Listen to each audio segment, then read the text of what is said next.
प्रिय विद्यार्थियों नमस्कार। आज के हमारे इस वीडियो लेक्चर में हम आपको बताएंगे कि आरएस मुख्य परीक्षा के पेपर 4 में जो हमारा लैंग्वेज का पार्ट आता है जिसमें हिंदी और इंग्लिश आती है, तो उसमें से इंग्लिश के पेपर का सॉल्यूशन हम करेंगे जो इस बार 2021 में पेपर आया था।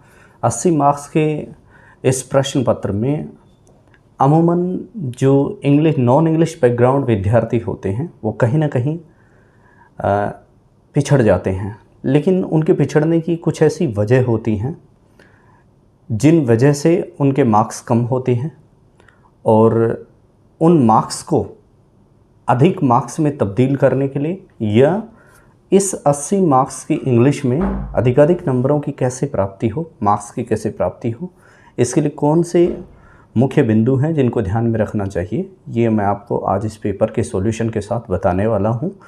तो दोस्तों, आरएस मुख्य परीक्षा में जो इंग्लिश आती है अंग्रेजी, उसमें 2-3 निहायती चीज़ें हैं जिनको हमें ध्यान रखना चाहिए। पहला तो क्या है कि अंग्रेजी के अंदर हमारा भाषा कौशल या भाषा कौशल जो होता है उस पर हमारी कमोबेश पकड़ होनी चाहिए। और ये भाषा कौशल 2 तरीके से हो सकता है, या तो बाइलिंगुअल होता है या एक भाषा के अंदर होता है, या तो सिंगल लैंग्वेज के अंदर या फिर बाइलिंगुअल होता है। बाइलिंगुअल, अब सवाल ये है कि ये बाइलिंगुअल कौशल कैसे मजबूत हों, तो इसके लिए मैं आपको बताना चाहूँगा। इसके लिए एक सीधी सी बात है कि जिस व्यक्ति का भावार्थ मजबूत है, या अंडरस्टैंडिंग ऑफ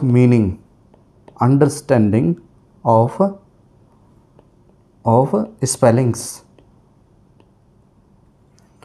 और मीनिंग्स, जो व्यक्ति किसी भी भाषा के भाषा कौशलों के अंदर दक्ष होना चाहता है, उसके लिए ज़रूरी है कि वह उसमें प्रयुक्त सामग्री को अच्छे से समझ सके। उसकी अंडरस्टैंडिंग बहुत मजबूत होनी चाहिए। अब ये अंडरस्टैंडिंग मजबूत कहाँ से होगी, इसके लिए आपको प्रतिदिन कमोबेश हिंदी और अंग्रेजी के दोनों ही समाचार हमें सुनने चाहिए जो ऑल इंडिया रेडियो आकाशवाणी से प्रसारित होते हैं। अब सवाल ये है कि ये हिदायत आपको क्यों देनी पड़ रही है। इस हिदायत को देने के पीछे सिर्फ़ और सिर्फ एक मकसद है, और वो मकसद ये है कि हम हर बार आरएस मुख्य परीक्षा के पेपर 4 में जो हमारा स्कोर है वो अच्छा स्कोर करने में हम निष्फल होते हैं, कभी भी सफल नहीं हो पाते हैं। हालांकि कुछ ऐसे नॉन इंग्लिश बैकग्राउंड विद्यार्थी भी हैं जिन्होंने इस बार 140 प्लस मार्क्स इसमें प्राप्त किए हैं, लेकिन उसके पीछे सिर्फ उनकी एक वजह है कि उन्होंने काफ़ी मेहनत किया है, काफ़ी रिटर्न वर्क किया है। और जैसा मैं इसमें आपको बता रहा हूँ मार्गदर्शन के रूप में, कि सबसे पहली बात तो आप प्रतिदिन ये नियमित रूप से अपना लें कि आपको हिंदी और इंग्लिश के समाचार अच्छे से दोनों टाइम सुनने हैं। इंग्लिश और हिंदी के न्यूज़ आप अच्छे से सुने। इसके अलावा आप एक न्यूज़पेपर का नियमित रूप से अध्ययन करें। अब मैं ये नहीं कहना चाहूँगा कि आप द हिंदू पढ़िए या इंडियन एक्सप्रेस पढ़िए, क्योंकि इन सब की कोई ज़रूरत नहीं है। ज़रूरी नहीं है कि आप भाई इनको अपनाकर ही अपना भाषा कौशल मजबूत कर सकते हैं, ऐसा नहीं है। बल्कि इसके अलावा भी आप जैसे मान लीजिए राजस्थान पत्रिका पढ़ते हैं या दैनिक जागरण पढ़ते हैं, तो उस समाचार पत्र को आप पढ़ते समय उसके अंदर प्रयुक्त की गई शब्दावली को अच्छे से समझें।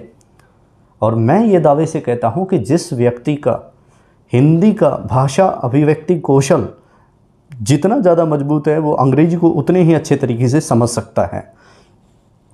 दूसरा, केवल हिंदी को मजबूत करने से अंग्रेजी को सीखना पर्याप्त नहीं होगा, बल्कि इसके लिए एक और काम करना पड़ेगा। वह यह है कि आपकी हिंदी अधिकाधिक मजबूत हो और इसके साथ आप अंग्रेजी की व्याकरण को सीखने का प्रयास करें।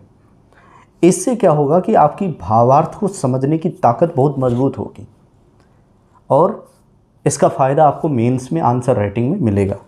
नंबर 2, इसमें आपको क्या करना है, LSRW ये अंग्रेजी के कौशल होते हैं, स्किल्स होती हैं। लिसनिंग, सुनना, ठीक है ना। आप कोई व्यक्ति जो आपसे कोई बात कह रहा है उसको अच्छे से सुने। इसके बाद में स्पीकिंग, उसको बोलने का प्रयास करें, ठीक है ना। यानी कि इमिटेशन करने का प्रयास करें, आप अनुकरण करने का प्रयास करें। इसके अलावा रीडिंग और राइटिंग, आरएस मुख्य परीक्षा के लिहाज से इंग्लिश के अंदर ये काफ़ी महत्वपूर्ण हो जाता है रीडिंग एंड राइटिंग, यानी कि आप नियमित रूप से अखबार पत्र पत्रिकाओं का अध्ययन करें, काफ़ी भारी मात्रा में नहीं, सेलेक्टेड कोई एक पत्रिका हो, सेलेक्टेड कोई एक या दो अखबार हो, और साथ में आप समाचार पत्र सुनें, क्योंकि हम बहुत सारा समय जो होता है वो मोबाइल के अंदर या इधर उधर की फालतू चीज़ों में ज़्यादा जाया करते हैं। बजाय उसके आप उस समय को इसमें व्यतीत करेंगे तो इसका फ़ायदा आपको न केवल मेंस में आंसर राइटिंग मिलेगा, बल्कि इसका आपको प्रीलिम्स के अंदर करंट अफेयर्स के जो क्वेश्चंस आते हैं उनको सोल्व करने में मदद मिलेगी। और नंबर तीसरा फ़ायदा आपको इंटरव्यू में मिलने वाला है, इसलिए आप रीडिंग एंड राइटिंग को काफ़ी मजबूत करें। और तीसरा जो महत्वपूर्ण पार्ट है वह है राइटिंग स्किल्स का। राइटिंग स्किल्स का यानी कि मेंस के अंदर आप ज़्यादा से ज़्यादा लेखन अभ्यास की प्रैक्टिस करें। जितना ज़्यादा आप लेखन करेंगे, जितना ज़्यादा आप लिखने का प्रयास करेंगे, उतना ही आपको बेनिफिट मिलेगा। इसके लिए आपको क्या करना है, प्रतिदिन एक आप रूटीन बना लें, अपनी दिनचर्या बना लें, और उस दिनचर्या में ये शामिल करें कि आप अंग्रेजी इंग्लिश का कम से कम 2 से 3 आप आर्टिकल लिखने का प्रयास करेंगे। 2 से 3 आप आर्टिकल डेली लिखने का प्रयास करें। वो आर्टिकल आपके ऐसे के रूप में हो सकते हैं, वो आर्टिकल आपके लेटर के रूप में हो सकते हैं, वो आर्टिकल आपके रिपोर्ट के रूप में हो सकते हैं, वो आर्टिकल आपके प्रेसेस के रूप में हो सकते हैं।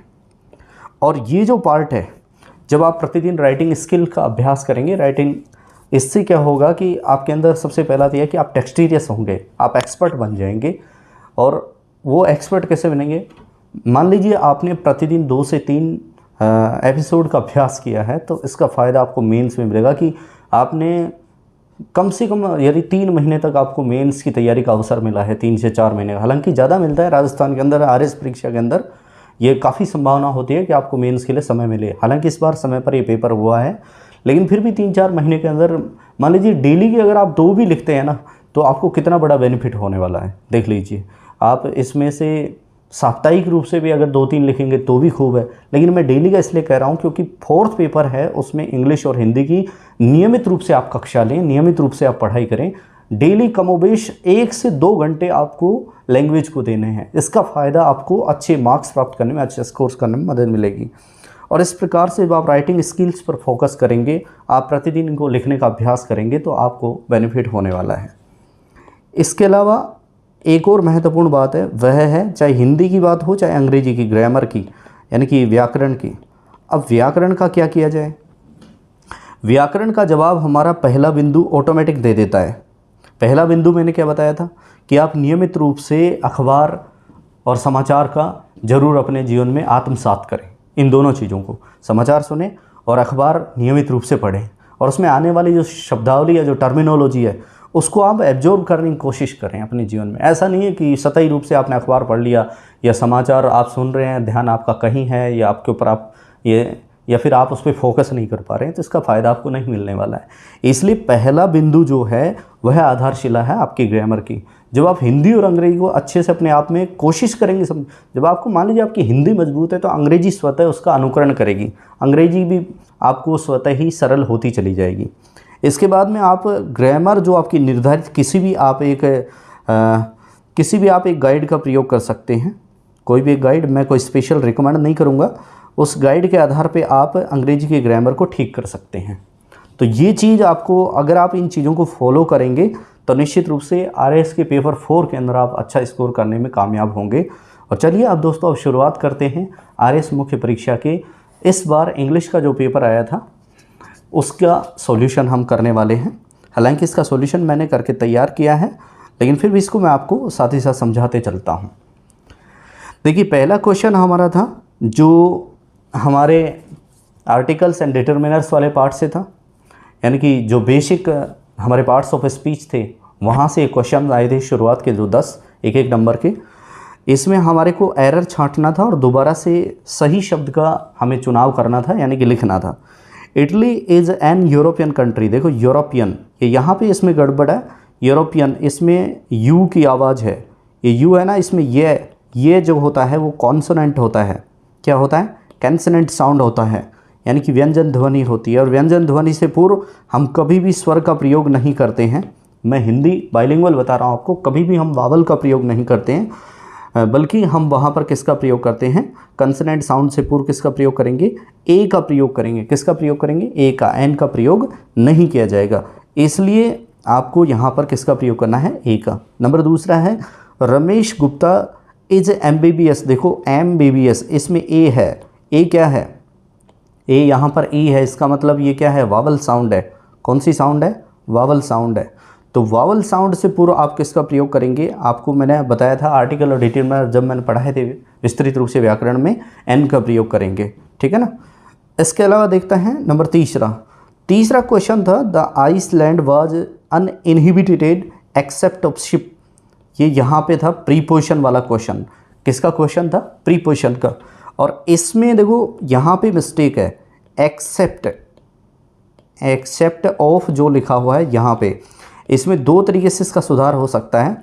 इसका हिंदी अनुवाद, हिंदी भावार्थ क्या हो रहा है कि जो द्वीप था, आइसलैंड जो था, वो उसके ऊपर भेड़ों के अलावा कुछ था नहीं, एक्सेप्ट ऑफ शिप, ठीक है ना। तो यहाँ पे क्या लिखेंगे हम, एक्सेप्ट ऑफ के स्थान पर हम एक्सेप्ट शिप लिख सकते हैं, जो ज़्यादा बेहतर है जैसा मैंने लिखा है, या फिर एक्सेप्ट फॉर शिप लिख सकते हैं, ठीक है ना। तो इस तरीके से इसका ये आंसर होगा। इसके बाद में नेक्स्ट है divide the money between you all. देखिए ये बिटवीन है ना, बिटवीन ऐसा प्रीपोजिशन है जो किन्हीं दो व्यक्तियों या दो वस्तुओं के बीच में प्रयुक्त होता है।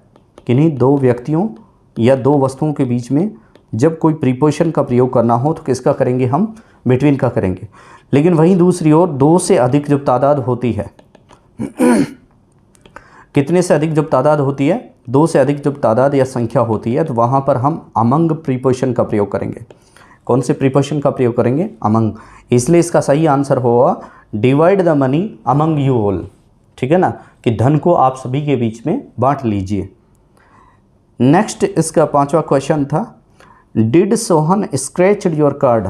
ये ग्रामेटिकल मिस्टेक इसमें है, और वो मिस्टेक क्या है, देखिए डिड जो है वो एक ऐसी हेल्पिंग वर्ब है जिसके साथ में हमेशा वर्ब की फर्स्ट फॉर्म का प्रयोग होता है। कौन सी फर्स्ट फॉर्म, कौन सी फॉर्म का प्रयोग होता है, फर्स्ट फॉर्म का।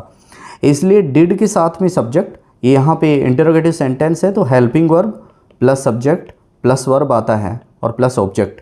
इस फॉर्मेट के अनुसार, इस पैटर्न के अनुसार इसमें क्या होना चाहिए था, डिड सोहन स्क्रैच, ठीक है, और यूर कार्ड। इस तरीके से इसका आंसर होगा।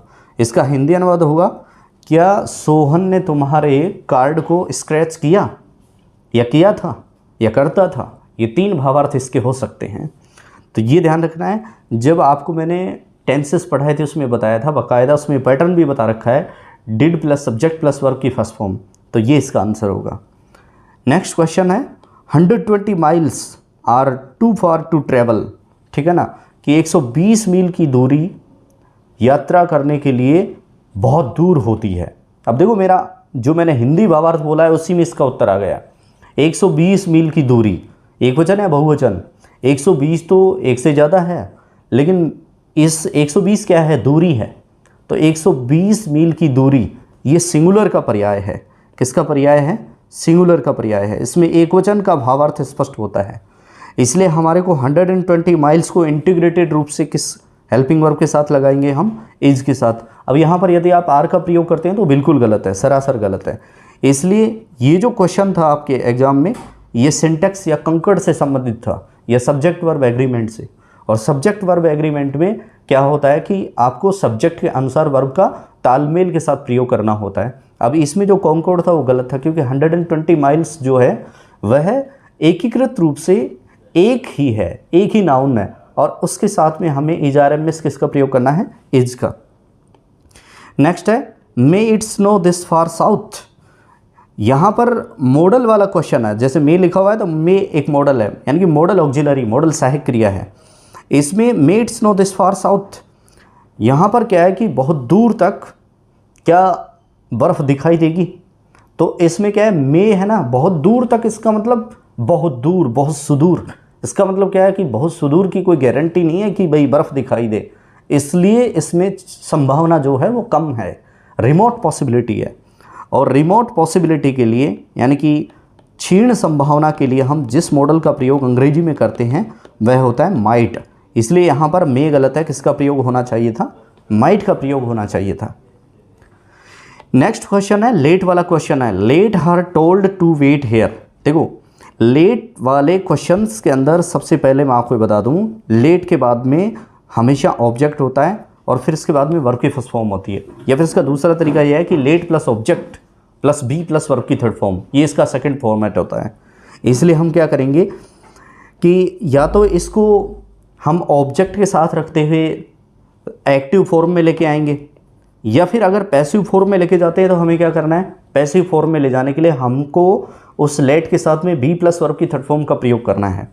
तो जैसे मैंने इसका एक्टिव वॉइस बनाया है, देखो टेल हर, ये टोल्ड के अंदर से सब्जेक्ट वर्ब की फर्स्ट फॉर्म क्या निकाली, टेल, ये वर्ब हो गई और हर क्या हो गया, ऑब्जेक्ट। तो tell her to wait here, उसे कहिए कि वो यहाँ पे इंतज़ार करे, लेकिन उसको ये कहा जाए कि वो यहाँ इंतज़ार करे, ये इसका क्या हो गया, इसका पैसिव फॉर्म है। तो लेट हर बी टोल्ड, उसे बता दिया जाए टू वेट हेयर कि वो यहाँ क्या करे, इंतज़ार करे, ये इसका पैसिव फॉर्म है। और पैसिव फॉर्म में हम क्या करते हैं, सबसे पहले लेट, इसके बाद में ऑब्जेक्ट, इसके बाद में बी प्लस वर्ब की थर्ड फॉर्म, ये पैसिव फॉर्म का सूत्र होता है। यानी कि पैसिव वॉइस के अंदर हम क्या करेंगे, लेट के साथ में ऑब्जेक्ट जो प्रयुक्त होता है उसके बाद में बी और प्लस वर्ब की थर्ड फॉर्म को लगाएंगे। इसके बाद में नेक्स्ट क्वेश्चन था, आई आस्क्ड हर, मैंने उससे पूछा, as to whether she would have a cup of T.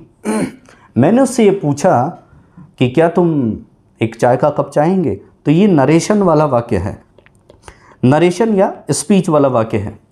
और नरेशन या स्पीच वाले वाक्य के दो पार्ट होते हैं, पहला तो डायरेक्ट नरेशन होता है, दूसरा इनडायरेक्ट नरेशन होता है। कौन सा नरेशन होता है, इनडायरेक्ट नरेशन। यदि इसी को मैं डायरेक्ट स्पीच में लिखूं तो कैसे होगा, आई सेड टू हर, मैंने उससे कहा coma inverted coma, will you have a cup of T, क्या तुम एक चाय का कप लेंगे। अब इसका इनडायरेक्ट स्पीच बनाएंगे तो देखो मैं आपको सिखाता हूँ, क्योंकि ये प्रश्नवाचक वाक्य है, तो प्रश्नवाचक वाक्यों में रिपोर्टिंग वर्ब को सेड टू को हम आस्क्ड में बदल देते हैं। सेड टू को किस में बदलेंगे, आस्क्ड में। तो आई तो रिपोर्टिंग वर्ब का सब्जेक्ट है, ज्यों का त्यों लिखा, सेड टू को आस्क्ड में बदल दिया, क्यों बदला भाई, क्वेश्चन इंटरोगेटिव सेंटेंस था। इसके बाद में हर ऑब्जेक्ट उसको यथावत लिख दिया। कोमा इन्वर्टेड कोमा के स्थान पर प्रश्नवाचक वाक्यों में हम इफ या वीदर का प्रयोग करते हैं, या तो इफ लगाएंगे या फिर क्या लगाएंगे, वीदर लगाएंगे। इसके बाद में अंदर चलते हैं, कोमा इन्वर्टेड कोमा को खोलने के पश्चात हम अंदर चलेंगे तो इस प्रश्नवाचक वाक्य को साधारण वाक्य बनाएंगे। इसलिए यू को देखते हैं, यू यहाँ पे सब्जेक्ट है, सेकंड पर्सन है, सेकंड पर्सन रिपोर्टिंग वर्ब के ऑब्जेक्ट के अनुसार बदलता है। तो रिपोर्टिंग वर्ब का ऑब्जेक्ट है हर, इसलिए हर का सब्जेक्ट क्या होगा, शी, और जो विल है, विल तब्दील हो जाएगा किस में, वुड में, क्योंकि विल भी एक मॉडल है, विल वुड में, शैल शुड में, इस तरीके से बदल जाएगा। और हैव का हैव रखेंगे और एक कप ऑफ टी का एक कप ऑफ टी। इसलिए इसका सही आंसर था सही फॉर्मेट में। इसमें एरर निकालते हुए I asked her if she would have a cup of tea. Next question, what you would like to drink, आप क्या पीना चाहेंगे, ये प्रश्न था। अब इसमें देखो, इसको अगर आप सहज रूप से आपने सही से पत्र पत्रिका अखबारों का अध्ययन किया है, या आम बोलचाल में आप कहीं ना कहीं सही तरीके से बोलचाल में हिंदी अंग्रेजी का इस्तेमाल करते हैं, अंग्रेजी का थोड़ा भी इस्तेमाल करते हैं, तो आप समझ जाएंगे कि इसमें मिस्टेक शुरुआत में आप पकड़ देंगे कि जो WH वर्ड होता है उसके तुरंत बाद में हेल्पिंग वर्ब आती है। क्या आती है, हेल्पिंग वर्ब। और यहाँ पे क्या आया है, सब्जेक्ट आया है, इसका मतलब ये वाक्य गलत है। इसमें क्या करेंगे, सबसे पहले WH वर्ड वाट, इसके बाद में वुड को लगाएंगे, फिर सब्जेक्ट को लिखेंगे, फिर लाइक को लिखेंगे और टू ड्रिंक, आप क्या पीना चाहेंगे, what would you like to drink, आप क्या पीना चाहेंगे, ये इसका आंसर होगा। इसके बाद भाई पार्ट बी के अंदर हमारा क्वेश्चन था, choose the word similar in meaning, यानी कि पर्यायवाची शब्द हमें या समानार्थी शब्द हमें ढूंढना था, समानार्थी, ठीक है ना। यानी कि जो वर्ड हमें दिया गया था एग्जाम में उसका समानार्थी बताना था। तो यहाँ पे है इंसोलेंट, इंसोलेंट, इंसोलेंट होता है बेकार का, निकृष्ट, ठीक है ना, निकृष्ट कह सकते हैं, ठीक है ना, अधर्मी कह सकते हैं इसको। तो इसका क्या होगा, सिमिलर होता है। पोलाइट तो विनम्र होता है, ये तो हो नहीं सकता समानार्थी, इसलिए रूड, ये यहाँ पे इसका आंसर होगा, रूड। नेक्स्ट है इंडोर्स। इंडोर्स का हिंदी अनुवाद होता है भाई समर्थन करना, सपोर्ट करना, और डिस्क्रेडिट होता है नकारना। वहीं अप्रूव का मतलब होता है सहमति जताना। समर्थन करना या सहमति जताना दोनों का समानार्थी हो गए, इसलिए यहाँ पे उत्तर क्या होगा, अप्रूव होगा। क्या होगा भाई, अप्रूव। नेक्स्ट क्वेश्चन है सी वाले पार्ट में, इसमें आपको choose the word opposite in meaning, यहाँ पे आपको विलोम शब्द बताना था। क्या बताना था, विलोम शब्द। अब विलोम शब्द देखो, डिस्क्रीट है एक शब्द। डिस्क्रीट का मतलब होता है विचारों से परिपूर्ण या विचारशील। डिस्क्रीट होता है विचारों से परिपूर्ण या विचारशील। इसका आपको विलोम शब्द बताना था। तो एक तो होता है प्रूडेंट। प्रूडेंट का मतलब होता है समझदार, बुद्धिमानी, परिपूर्ण, ठीक है ना। तो इसका मतलब क्या हुआ कि ये तो हो नहीं सकता, क्योंकि ये तो विचारशील के समकक्ष होते हैं, समझदार, बुद्धिमान। बल्कि इसकी विपरीत ऑब्ट्रूजिव जो होगा वह इसका विलोम शब्द हो जाएगा। नेक्स्ट है डेफ्ट। डेफ्ट होता है चतुर, विद्वान, गुणी, ठीक है ना, चतुर, विद्वान और गुणी। अब इसका विलोम क्या होगा, एक्सपर्ट तो होता है देखो विशेषज्ञ, तो ये तो इसका हो नहीं सकता क्योंकि ये लगभग समानार्थी है। बल्कि एमेच्योर जो होता है अपरिपक्व, अपरिपक्व। भाई गुणी या विद्वान का जो विलोम शब्द होता है वह होता है अपरिपक्व या एमेच्योर, तो ये इसका आंसर हो जाएगा डेप्ट का। तो ये थे आपके विलोम शब्द। इसके बाद में नेक्स्ट क्वेश्चन है rewrite choosing the appropriate expression to form a meaningful sentence, कि आपको वाक्य को पुनः लिखना है सही अभिव्यक्ति का प्रयोग करते हुए, ठीक है ना। टू मेक और to form a meaningful sentence, एक सार्थक वाक्य बनाने के लिए आपको वाक्य के अंदर कुछ अशुद्धियाँ हैं या कुछ चीज़ें हैं जिनका चुनाव करना है, सही गलत का, और आपको दोबारा से उसे लिखना है। तो पहला क्वेश्चन था the army got discouraged. Army got discouraged, discourage का मतलब होता है हतोत्साहित होना, सेना हतोत्साहित हो गई। एंड और गिव इन, गिव इन जो होता है ये फ्रेजल वर्ब यहाँ पे है, इसका मतलब होता है हथियार डाल देना। गिव इन का मतलब क्या होता है, हथियार डाल देना, और हथियार डाल देने का समानार्थी होता है हार मान लेना। वहीं दूसरा इसके अंदर लिखा हुआ है गेव अपॉन, ये यहाँ पे गलत है। गेव अपॉन जो होता है, एक तो पहली बात तो क्या है, गिव की सेकंड फॉर्म है गेव, ठीक है ना। और दूसरी बात यह है कि इसके साथ में अपॉन लिखा हुआ है, तो गिव के साथ में अपॉन कभी प्रीपोजिशन नहीं लगता है, और लगता है तो फिर वो सही फ्रेजल वर्ब नहीं होती है। इसलिए यहाँ पे गेव इन का मतलब होता है हार मान लेना या हथियार डाल देना बिफोर द ओपोनेंट्स, यानी प्रतिद्वंदी के खिलाफ या दुश्मन के खिलाफ। सेना हतोत्साहित हो गई और उसने अपने प्रतिद्वंदी के खिलाफ अपने हथियार डाल दिए या हार मान ली। इसलिए सही फ्रेजल वर्ब जो है पदबंध क्रिया, हिंदी में फ्रेजल वर्ब को क्या कहते हैं, पदबंध क्रिया। तो इसका आंसर क्या होगा भाई, गेव इन होगा। क्या होगा, गेव इन होगा। नेक्स्ट क्वेश्चन है I am going to have a catnap और डॉगनैप। ये दो शब्द यहाँ पे प्रयुक्त किए गए थे, इन दोनों में से किसी एक का चुनाव करना था। कैटनैप का तो मतलब होता है भाई किसी काम को जैसे आप करते हैं लगातार, बीच में आपको थकान आती है, तो थकान आते समय आप कभी कभार झपकी ले लेते हैं, ड्राउजी पोजीशन होती है, उनीदापन जब होता है, तो कैटनैप का तो मतलब होता है झपकी लेना। और दूसरा है डॉगनैप। डॉगनैप का मतलब होता है कुत्ते चुराना, ठीक है ना, डॉग और नैप। तो I am going to have, मैं लेने जा रहा या जा रही हूँ, while you are cooking lunch, जबकि आप भोजन पका रहे हैं। तो इस दौरान मैं झपकी लेने जा रही हूँ या कुत्ते चुराने जा रही हूँ। भाई आप तो क्या करेंगे, भोजन पकाएंगे, ठीक है ना, और मैं कुत्ते चुराऊँ या चुराऊँगी, तो ये तो कोई बात नहीं हुई। बल्कि इसका सही जो भावार्थ होगा इस क्रम में वो ये होगा कि जब आप भोजन पकाएंगे इस दरमियान मैं एक झपकी ले लूँगा या ले लूँगी। इसलिए यहाँ पे जो सही आंसर होगा वो होगा कैटनैप। नेक्स्ट क्वेश्चन है selecting the correct phrase word and rewrite the following sentence. कुछ ऐसे फ्रेज वर्ड हैं जो यहाँ पे दिए गए हैं, फ्रेज मतलब वाक्यांश। कुछ ऐसे वाक्यांश वाले शब्द यहाँ पे हैं मुहावरों के जैसे, या जिनको हम यहाँ पे प्रीपोजिशन का रूप कह सकते हैं। तो उनमें से सही का चुनाव करते हुए आपको वाक्य को लिखना है। पहला क्वेश्चन है ही वॉज सिटिंग बिसाइड्स और बिसाइड, इन दोनों में से एक को चुनाव करना था आपको।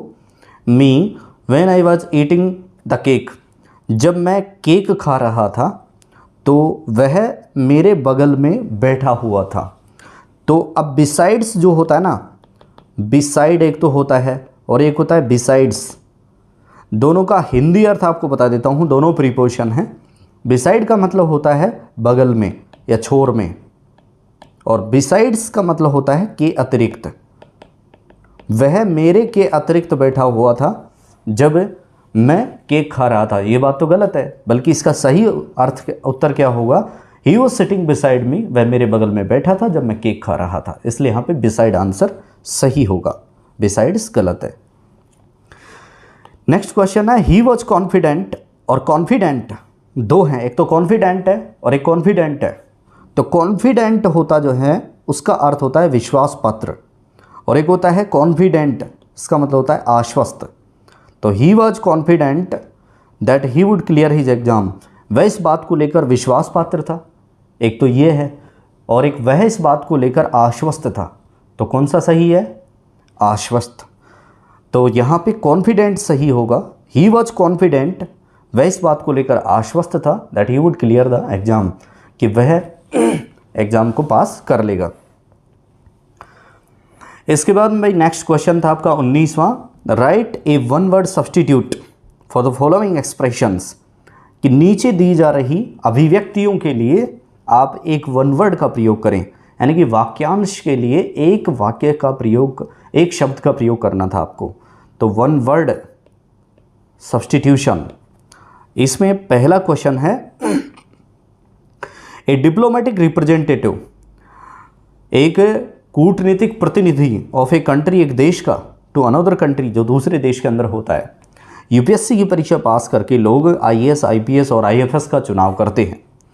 तो जो इनमें से कुछ अधिकारी जो होते हैं वो आईएफएस के बनते हैं, इंडियन फॉरेन सर्विस। वह अधिकारी जो इंडियन फॉरेन सर्विस का होता है वो हमारे देश का प्रतिनिधित्व जब दूसरे देश में करता है तो उसे हम एम्बेसडर या राजदूत कहते हैं। क्या कहते हैं हिंदी में, क्या कहेंगे उसको, राजदूत, और इंग्लिश में कहेंगे एम्बेसडर। तो ये हमारा कूटनीतिक प्रतिनिधि होता है जो दूसरे देश में देश के लिए काम करता है। नेक्स्ट है शोविंग इंडिपेंडेंस इन थॉट्स और एक्शंस, एक ऐसा व्यक्ति जो अपने विचारों और अपनी गतिविधियों में स्वतंत्रता जताए, जो सबसे ज़रूरी नहीं है किसी से मेल खाए, उसके स्वतंत्र विचार हों, उसके स्वतंत्र गतिविधियां या कार्य हों। तो ऐसे व्यक्ति को या तो आप विद्रोही कहो, जो किसी से भी अपनी सहमति नहीं जताता हो, इसका मतलब विद्रोही है, वो सबसे अलग है। या फिर उसको कहो अपरंपरागत, कि वो भाई परंपराओं का पालन नहीं करता है, इसका मतलब अनऑर्थोडॉक्स। तो इसका सही आंसर जो होगा वन वर्ड के रूप में मावेरिक होता है। क्या होता है, मावेरिक, यानी कि वह व्यक्ति जो दूसरों के साथ में अपने विचारों अथवा गतिविधियों की सहमति ना दिखाए। इसके बाद भाई क्वेश्चन था आपका read the passage given below, नीचे दिए गए पैसेज को आपको पढ़ना था और फिर इसके आंसर आपको देने थे।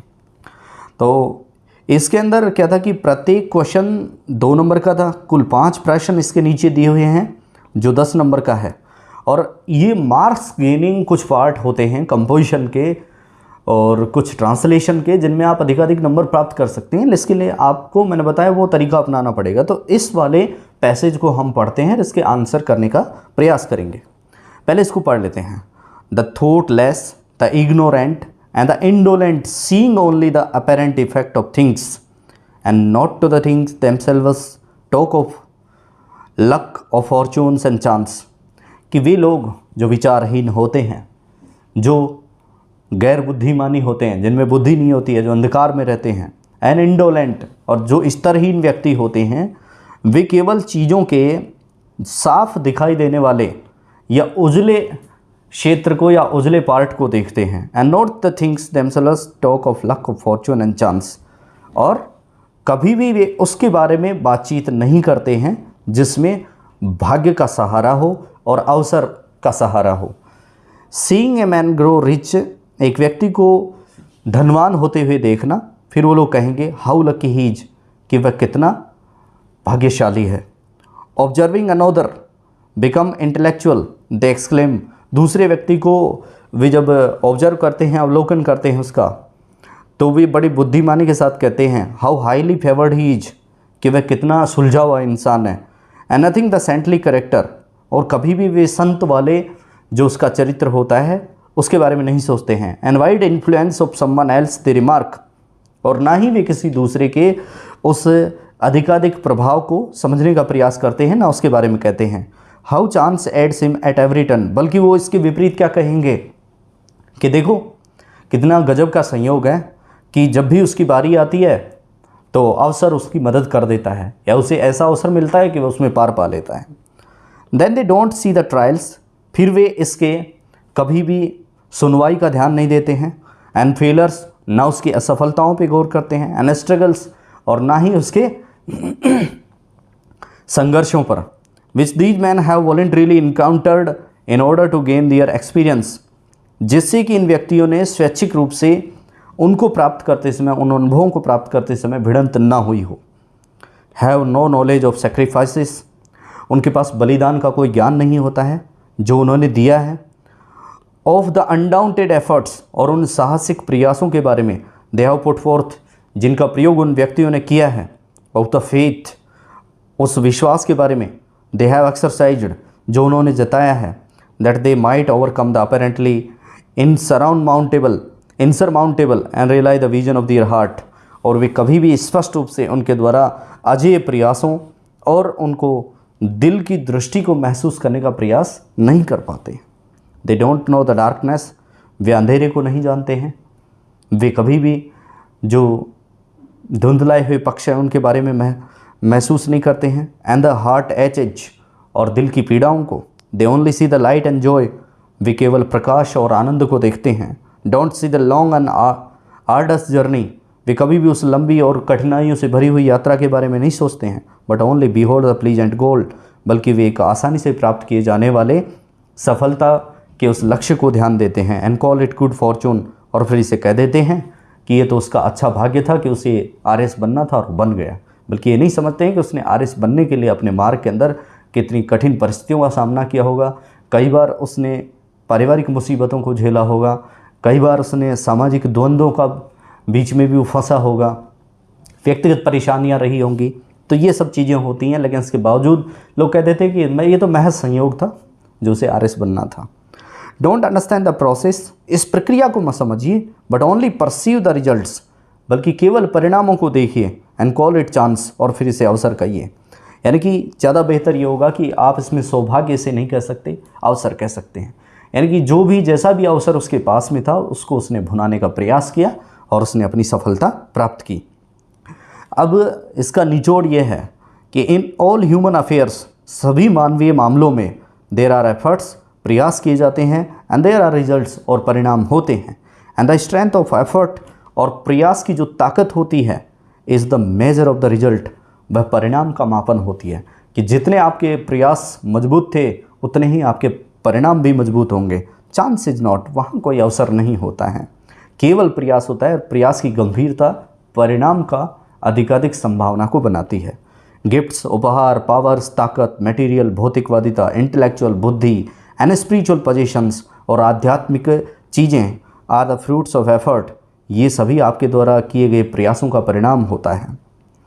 दे आर थॉट्स कंप्लीटेड, फिर सारे विचार पूरे हो जाते हैं। ऑब्जेक्ट्स अकम्पलिश्ड, सारी चीज़ें पूरी हो जाती हैं। विजन्स रियलाइज्ड, और फिर आपका जो मिशन होता है, विजन जो होता है, उसको समझ लिया जाता है, महसूस कर लिया जाता है। ऑल इन ऑल जो है वो आपके एफर्ट हैं, प्रयास हैं। ये इसका मूल तत्व है, एफर्ट। ठीक है ना। और एफर्ट से किसका जन्म होता है? एफर्ट से चांस का होता है। Gift, power, material, intellectual, spiritual position, ये सब इसी से निकल के आती हैं। और ये जो चीज़ें होती हैं फ्रूट्स ऑफ एफर्ट कहलाती हैं, यानी कि आपके प्रयास का क्या कहलाती हैं? परिणाम।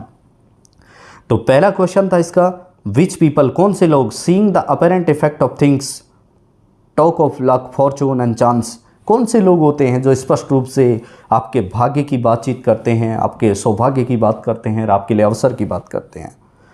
तो ये पहली पंक्ति के अंदर ही हमारा इसका उत्तर था। ये देखो, ये रहा, the thoughtless, the ignorant and indolent, ये जो लोग होते हैं, द थॉटलेस, विचारहीन, द इग्नोरेंट, कम बुद्धि वाले, द इंडोलेंट, स्तरहीन, seeing the apparent effect of things, वे इन चीज़ों के बारे में बातचीत करते हैं, बल्कि बुद्धिमान लोग इनसे इतर अपनी राय रखते हैं। ये इसका आंसर आपको लिखना था।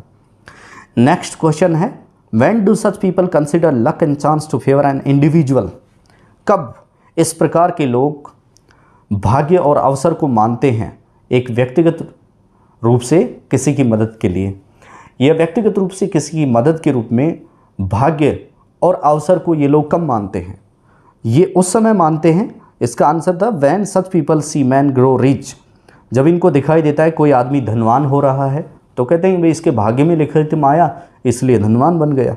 बिकम इंटेलेक्चुअल, कोई आदमी जब बुद्धिमान बनता है तो ये ऐसा करते हैं। विद सेंटली करेक्टर, किसी संत वाले चरित्र व्यक्ति के साथ। एन इन्फ्लुएंशियल, और किसी प्रभावशाली व्यक्तित्व के साथ। जो व्यक्ति प्रभावशाली होता है, जो व्यक्ति संत या महात्मा जैसे चरित्र के रूप में होता है, जो व्यक्ति धनवान होता है, जो ज़्यादा बुद्धिमान होता है, उसके साथ में इनके ऐसे विचार होते हैं। दे कंसिडर लक, ऐसी स्थिति में वो भाग्य को मानते हैं। एंड चांस टू फेवर, और वे ऐसा मानते हैं कि भाई इसका तो क्या है, इसका जो मदद हुई है वो किससे हुई है, या तो अवसर से या फिर किससे, भाग्य से। नेक्स्ट क्वेश्चन है, what is needed to realise the vision of heart. What is needed to realise, क्या चीज़ है जिसे हमें समझने की आवश्यकता है। द विजन ऑफ हार्ट, हृदय का विजन, इसमें क्या है जिसे आपको समझना है। इसका आंसर था to realise the vision of heart undaunted efforts, अथक प्रयास, जो अजय प्रयास आपने किए हैं। यानी कि आप जब अपनी सफलता को पाने के लिए, जब आप अपने लक्ष्य, अपने गोल के प्रति सतत रूप से परिश्रमशील थे, उस दौरान आपने अथक प्रयास किए, अजय प्रयास किए। ट्रेल्स, आपके द्वारा उन कदमों को अपनाया गया जो बहुत कठिन थे। फेलर्स, आपने बहुत असफलताएं देखी। स्ट्रगल्स, बहुत सारे संघर्ष देखे। एंड फेथ, लेकिन इस दौरान आपने किसका प्रयोग किया, इन सब चीज़ों को देखते हुए विश्वास या आस्था अपने लक्ष्य के प्रति जमाए रखी। तो इन सब चीज़ों की आपको ज़रूरत होती है जब आप दिल से किसी चीज़ के लक्ष्य को पाने के लिए महसूस करते हैं। नेक्स्ट क्वेश्चन है, what is connection between efforts and results as stated in the passage. जैसा कि पैसेज गद्यांश के अंदर बताया गया है कि वे प्रयासों और परिणामों के बीच में क्या संबंध है, वो बताइए। इसी गद्यांश के अंदर लिखा हुआ है कि प्रयास और परिणामों के अंदर जो कनेक्शन होता है वो अंत में जो ये हमारा गद्यांश था उसमें स्पष्ट रूप से लिखा हुआ है। ये था इन ऑल ह्यूमन अफेयर्स। तो ये वाला क्वेश्चन आपको यहाँ पे आंसर यहाँ पे पुट करना था कि पीपल डोंट सी एफर्ट्स, लोग प्रयास नहीं देखते हैं उस व्यक्ति की, to gain gifts, powers, material, intellectual and spiritual positions, कि लोग किसी व्यक्ति के द्वारा जो प्रयास किए जाते हैं इस दौरान इन सब चीज़ों का ध्यान नहीं देते हैं, बल्कि वे इसे क्या कहते हैं कि भाई ये तो भाग्य अथवा इसके सौभाग्य की वजह से संपन्न हुआ है।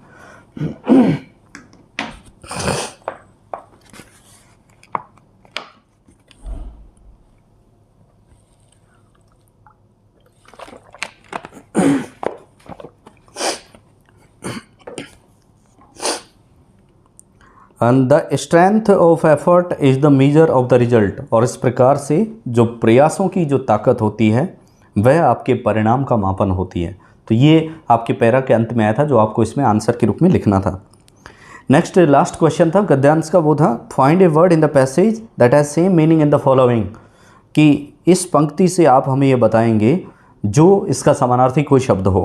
नॉट इंटिमिडेटेड और डिस्करेज बाय डिफ़िकल्टी, डेंजर और डिसअपॉइंटेड, कि वो इन सब चीज़ों से मतलब परेशान नहीं होने वाला व्यक्ति।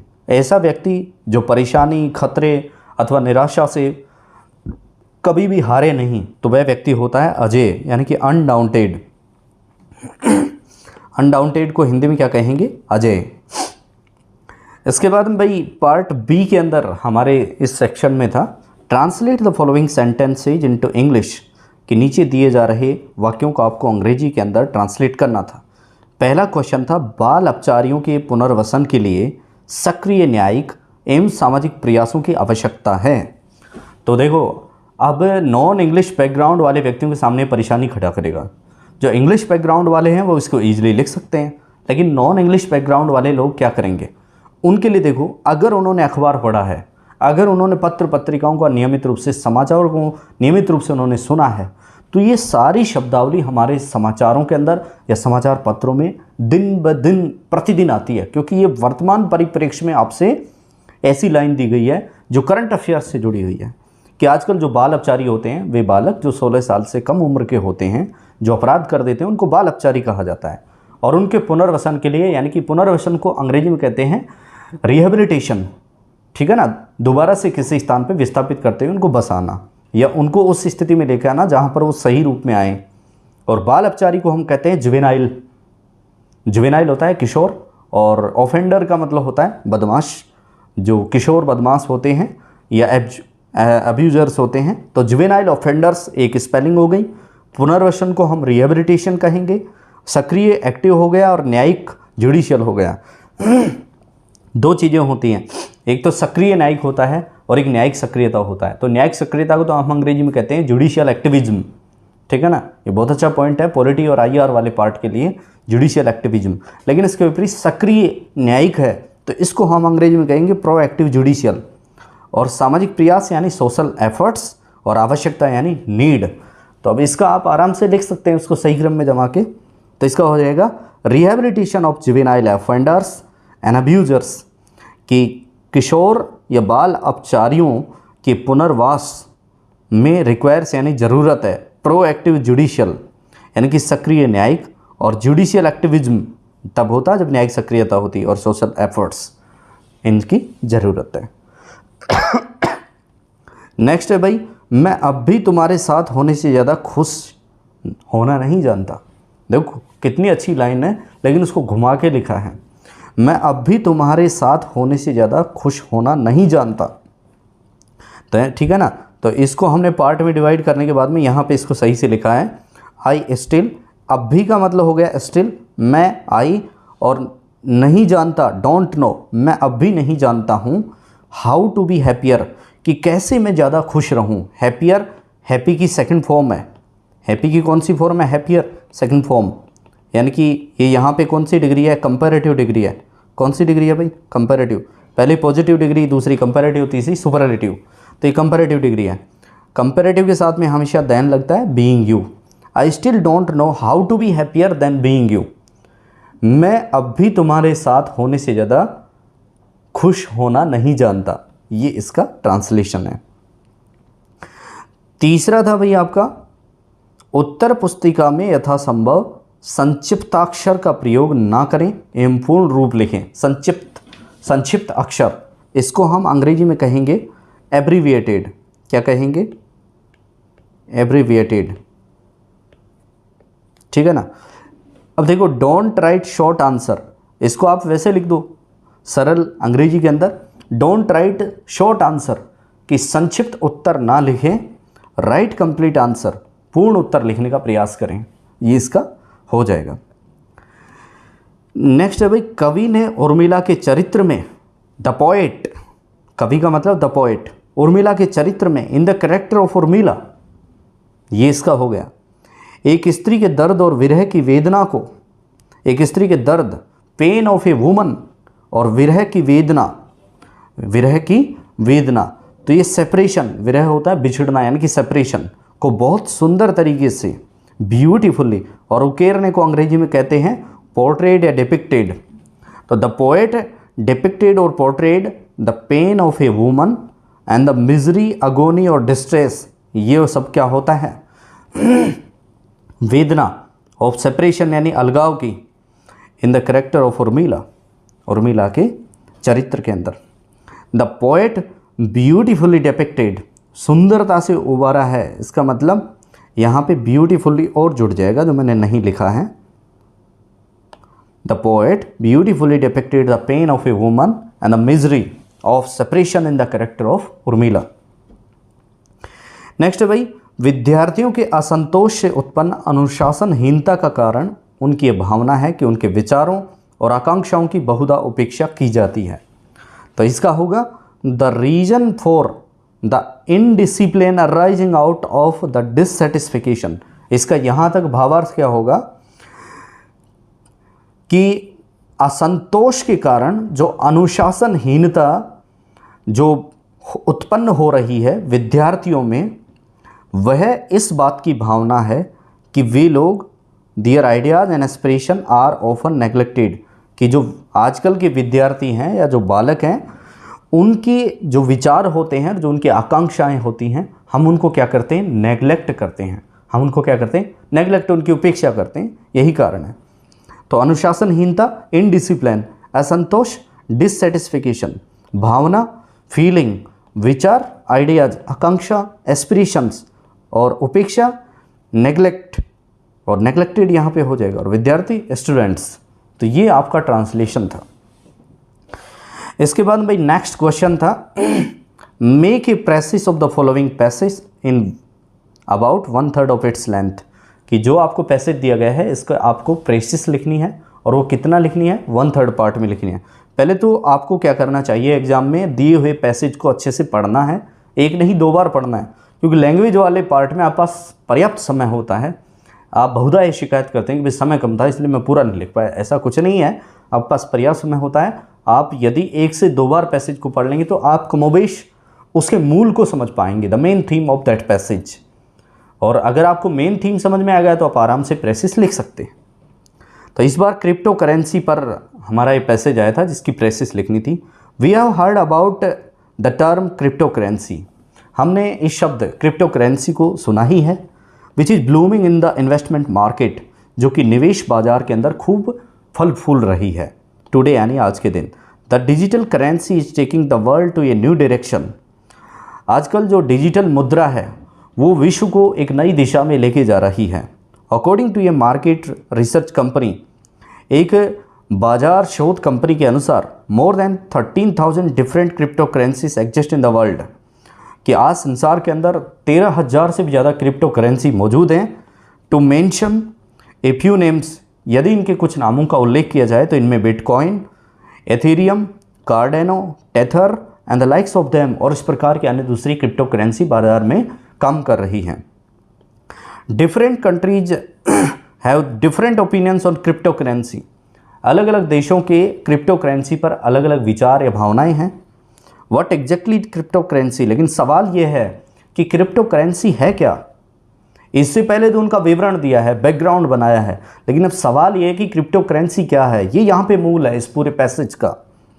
अब इसका आंसर भी लिख दिया है इसने साथ साथ, it is a virtual currency, ये एक वर्चुअल मुद्रा होती है, विच मीन्स, जिसका मतलब होता है इट डजंट एग्जिस्ट फिजिकली, कि ये भौतिक रूप में हमें दिखाई नहीं देती है, लाइक अदर करेंसीज, दूसरी मुद्राओं की तरह। जैसे भारतीय मुद्रा रुपया है तो नोट हमें दिखता है, सिक्का हमें दिखता है, लेकिन ये ऐसी मुद्रा नहीं होती है जो दिख सके। The world cryptocurrency is actually derived from the technique, ये एक ऐसी तकनीक से निकला हुआ शब्द है cryptocurrency, which is used to encrypt the network, जो डिजिटल रूप से किसी मुद्रा को सहेज के रखता है। ये इसका आंसर है कि डिजिटल करेंसी जो होती है क्रिप्टो करेंसी, ये use to encrypt the network, जो नेटवर्क के ऊपर ही डिजिटल रूप से सुरक्षित होती है, जो हमारे आईटी सेक्टर के अंदर जो नेटवर्क होता है उसमें सुरक्षित एक मुद्रा होती है। One needs a wallet an online app to hold the currency, अगर किसी आदमी के पास इस करेंसी को रखने का कोई तिजोरी है तो वो क्या है, वो एक ऐप होती है, ऑनलाइन ऐप, जो इनकी वॉलेट के रूप में काम करती है, उसी के अंदर उसकी क्रिप्टो करेंसी रहती है। There are 2 ways to gain it, 2 ही रास्ते हैं जो आप क्रिप्टो करेंसी को कमा सकते हैं, बाई ऑनलाइन इन्वेस्टिंग, या तो आप ऑनलाइन निवेश करें, और बाई माइनिंग क्रिप्टो करेंसी, या फिर आप क्रिप्टो करेंसी को खोजें।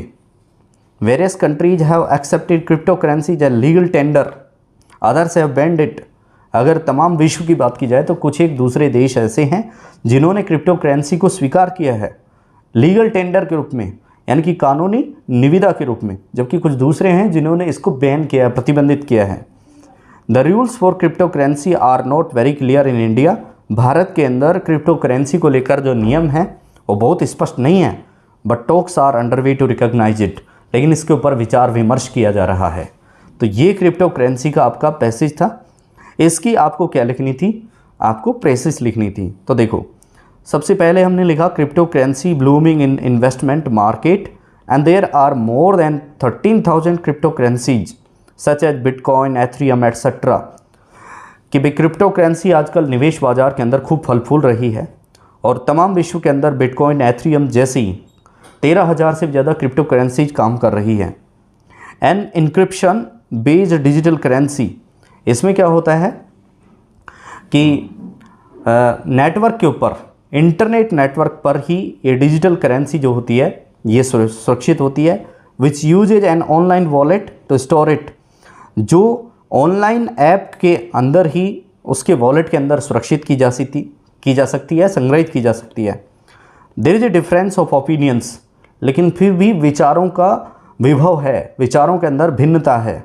अमंग नेशंस, राष्ट्रों के अंदर, इंक्लूडिंग इंडिया, भारत देश भी इसमें शामिल है। रिगार्डिंग इट्स रेगुलेशन, इसके नियमितीकरण को लेकर, लेकिन इस क्रिप्टो करेंसी के नियमितीकरण को लेकर विभिन्न देशों के बीच में मतांतर हैं।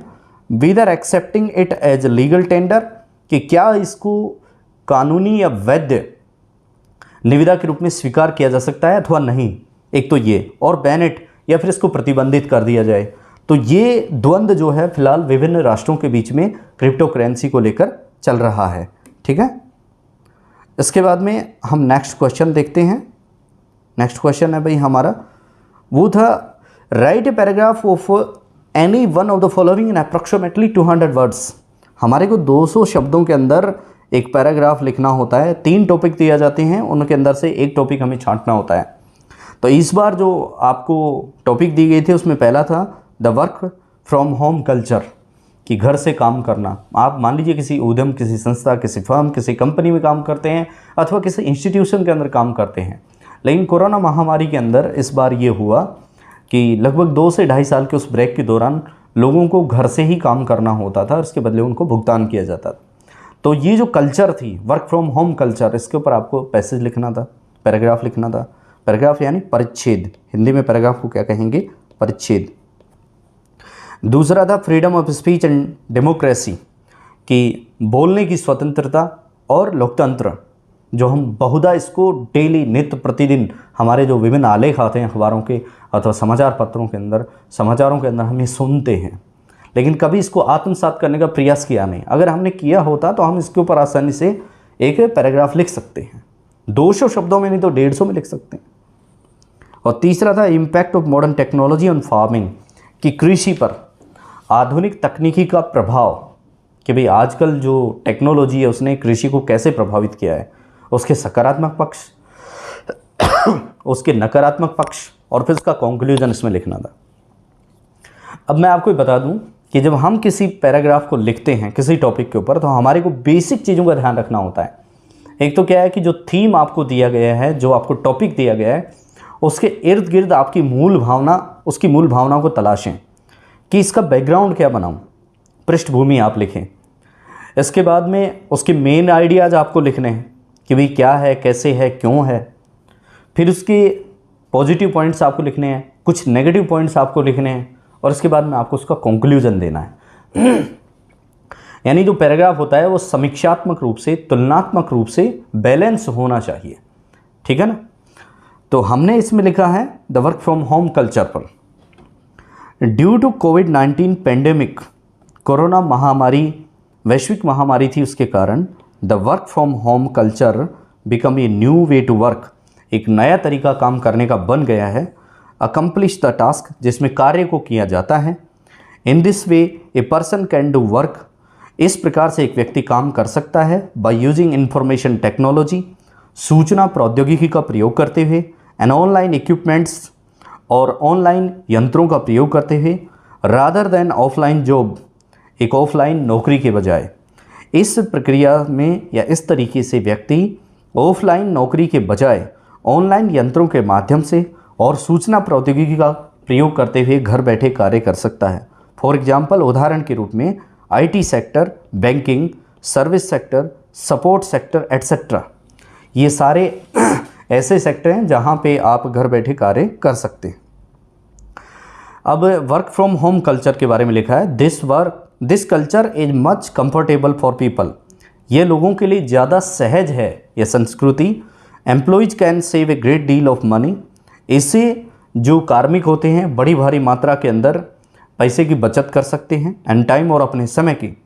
सिंस चूँकि they don't have to travel so often, क्योंकि उन्हें बहुत ज़्यादा नौकरी पर जाने के लिए ट्रैवल नहीं करना होगा। जब घर बैठे काम करेंगे तो उनको नौकरी पर जाने के लिए भाई वाहनों का प्रयोग नहीं करना होगा, उत्सर्जन नहीं होगा, कार्बन उत्सर्जन नहीं होगा, पर्यावरण संरक्षित होगा। तो बहुत सारे इसके फ़ायदे हैं। लेस ट्रैवलिंग, कम से कम यात्रा करना, will also help reduce traffic congestion and environment pollution. इससे क्या होगा, कम यात्रा करने से हमारे जो यातायात के अंदर जो काफ़ी भीड़ भड़क्का होता है उसको कम करने में मदद मिलेगी और जो पर्यावरण प्रदूषण होता है उस पर रोकथाम लगेगी।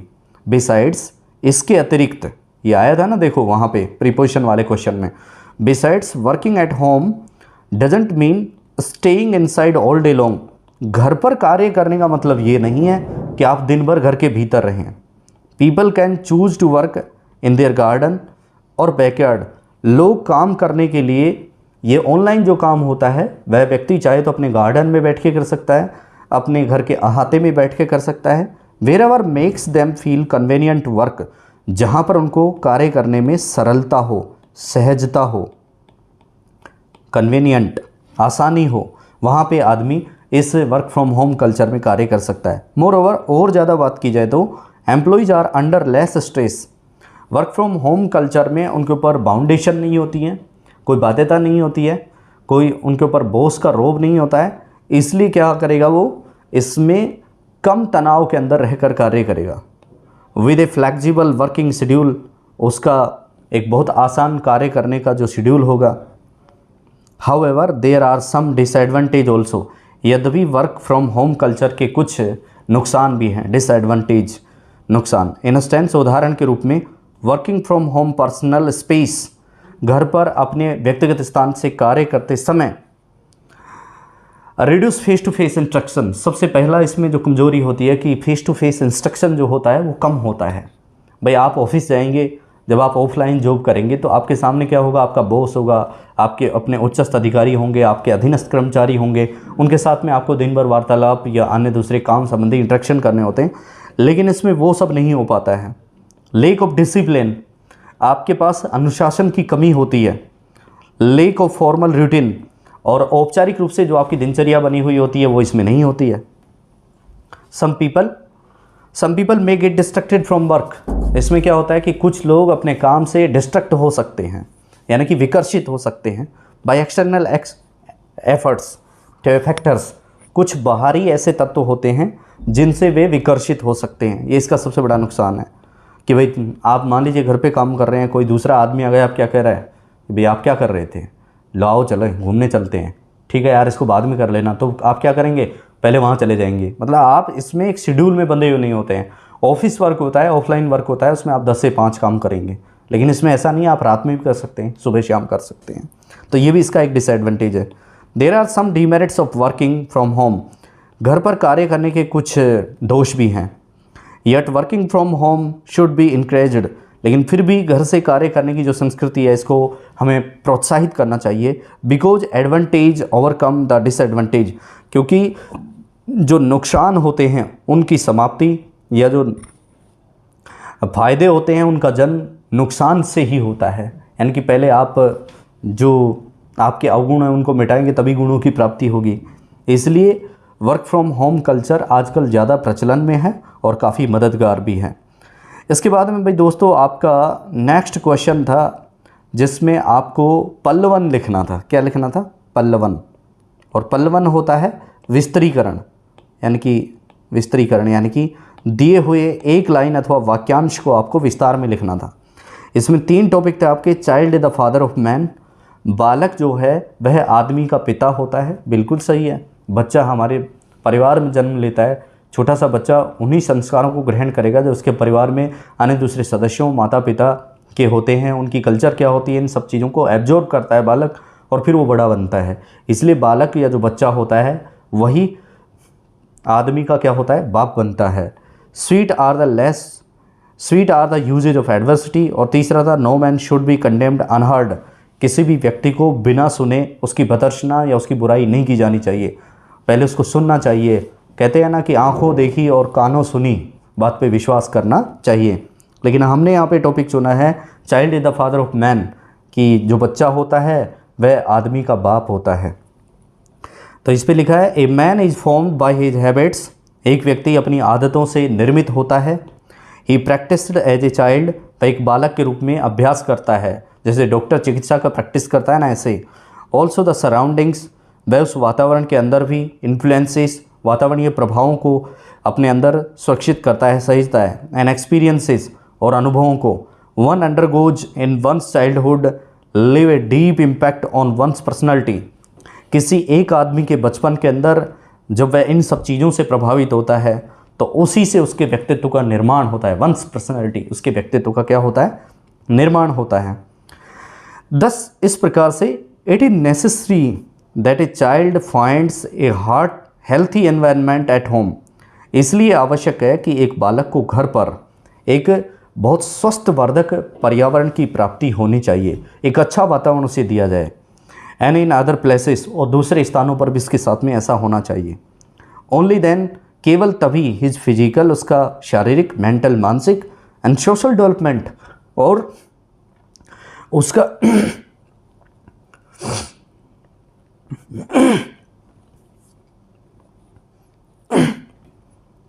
Only then his physical, mental and social development, तभी उसका शारीरिक, मानसिक और सामाजिक विकास विल टेक प्लेस होगा इन द राइट डायरेक्शन, सही दिशा के अंदर।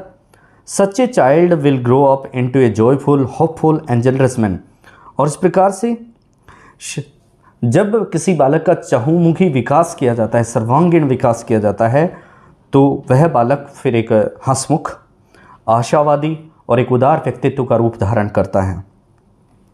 ऑन द कॉन्ट्रेरी, जबकि दूसरी तरफ a child who has always seen quarrels, एक वह बालक जिसका जन्म ऐसे परिवार में हो जिसमें लड़ाई झगड़े होते रहें, लर्न्स द सेम, वह वैसा ही सीखता है।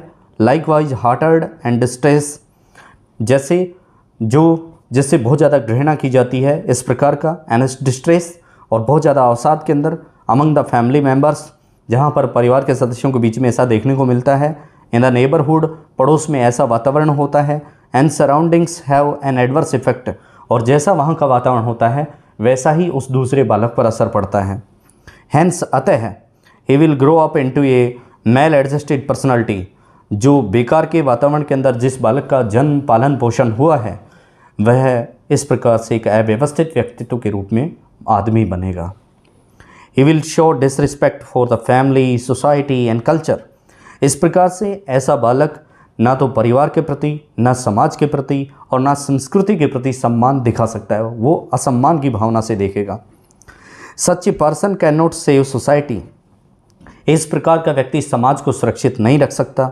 Also turns out as a rebellious and destructive personality, बल्कि इसके विपरीत ये बालक एक ऐसा व्यक्ति बनेगा जो कि क्रांतिकारी होगा, जो विचारों से भिन्न विचार रखेगा। एंड डिस्ट्रक्टिव पर्सनालिटी, और डिस्ट्रक्टिव यानी तबाही मचाने वाले व्यक्तित्व के रूप में इसका विकास होगा। ए चाइल्ड्स माइंड, एक बालक का मस्तिष्क एब्जॉर्ब्स यानी ग्रहण करता है, अवशोषित करता है, और इंटीमेट्स अथवा अनुकरण करता है एवरीथिंग, हर एक चीज़ का, as a sees in his family, जैसा कि वह अपने परिवार में देखता है, स्कूल जैसा वह अपने विद्यालय में देखता है, सोसाइटी अपने समाज में देखता है, एंड कल्चर और अपनी संस्कृति में। ठीक उसी प्रकार से जैसे बालक अपने परिवार, अपने समाज, अपने स्कूल और अपनी संस्कृति से जिन जिन तत्वों को देखता है उन्हीं को ग्रहण करता है, और उसका विकास भी वैसे ही व्यक्तित्व के रूप में होता है। तो ये था आपका पल्लवन। इसमें कुछ और है। ही डजंट अंडरस्टैंड गुड और बैड, वह अच्छाई और बुराई के अंदर भेद नहीं कर पाता है।